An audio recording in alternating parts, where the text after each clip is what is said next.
മണ്ണിടിച്ചിൽ ദുരന്തമുണ്ടായ അടിമാലിയിൽ ദേശീയപാത വീണ്ടും തുറന്നു. 13 ദിവസത്തിന് ശേഷമാണ് കൊച്ചി ധനുഷ്കോടി ദേശീയപാത തുറന്നത്. പാതയിലെ മണ്ണ് പൂർണ്ണമായും നീക്കം ചെയ്തു. അപകടാവസ്ഥ തുടരുന്നതിനാൽ വാഹനങ്ങൾ ഒറ്റനിരയായാണ് കടത്തിവിടുക. എന്നാൽ ഭാരവാഹനങ്ങൾ അനുവദിക്കില്ല. ആഷിക കൂടുതൽ വിവരങ്ങൾ നൽകാൻ അയച്ചിരുന്നുണ്ട്. ആഷിക, 13 ദിവസത്തിന് ശേഷമാണ് റോഡ് വീണ്ടും തുറക്കുന്നത്. അതുകൊണ്ട് തന്നെ എന്തൊക്കെ തരത്തിലുള്ള നിയന്ത്രണങ്ങളാണ് ഏർപ്പെടുത്തിയിരിക്കുന്നത് ഇപ്പോൾ?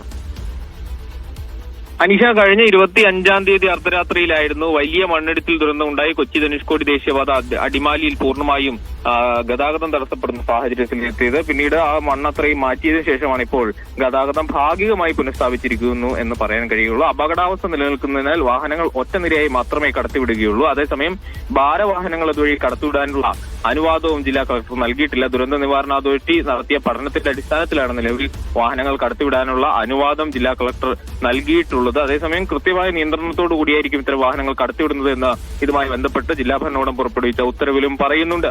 അതേസമയം ജില്ലയിൽ റെഡ് അല്ലെങ്കിൽ ഓറഞ്ച് അലർട്ട് പ്രഖ്യാപിക്കുന്ന ദിവസങ്ങളിൽ ഗതാഗതം പൂർണ്ണമായി ആ വഴിയിലൂടെ നിർത്തിവെക്കും എന്നും ഈ ഘട്ടത്തിൽ ജില്ലാ ഭരണകൂടം അറിയിക്കുന്നുണ്ട്. എന്നാൽ കൊച്ചി ധനുഷ്കോടി ദേശീയപാതയിലെ അടിമാലി ഭാഗങ്ങളിൽ ഇനിയും മണ്ണിടിച്ചിൽ സാധ്യതകൾ നിലനിൽക്കുന്നുണ്ട്. അതുകൊണ്ട് കടുത്ത സുരക്ഷയും ഗൗരവവും അതുവഴി സഞ്ചരിക്കുന്ന ആളുകൾ പുലർത്തണമെന്ന നിർദ്ദേശവും നൽകിയിട്ടുണ്ട്. അതേസമയം അതുവഴി വാഹനങ്ങൾ കടന്നുപോയി തുടങ്ങിയിട്ടില്ല. പക്ഷേ ഈ ദുരന്തബാധിതരെ കൃത്യമായി പുനരധിവസിപ്പിക്കാതെ അതുവഴി ഗതാഗതം പുനഃസ്ഥാപിക്കാനുള്ള നടപടികളിലേക്ക് ജില്ലാ ഭരണകൂടം കടക്കുന്നതിൽ കടുത്ത പ്രതിഷേധമുണ്ട്. നാളെ യൂത്ത് കോൺഗ്രസിന്റെ നേതൃത്വത്തിൽ ദേശീയപാത ഉപരോധമടക്കമുള്ള പ്രതിഷേധങ്ങൾ അവിടെ നടക്കും.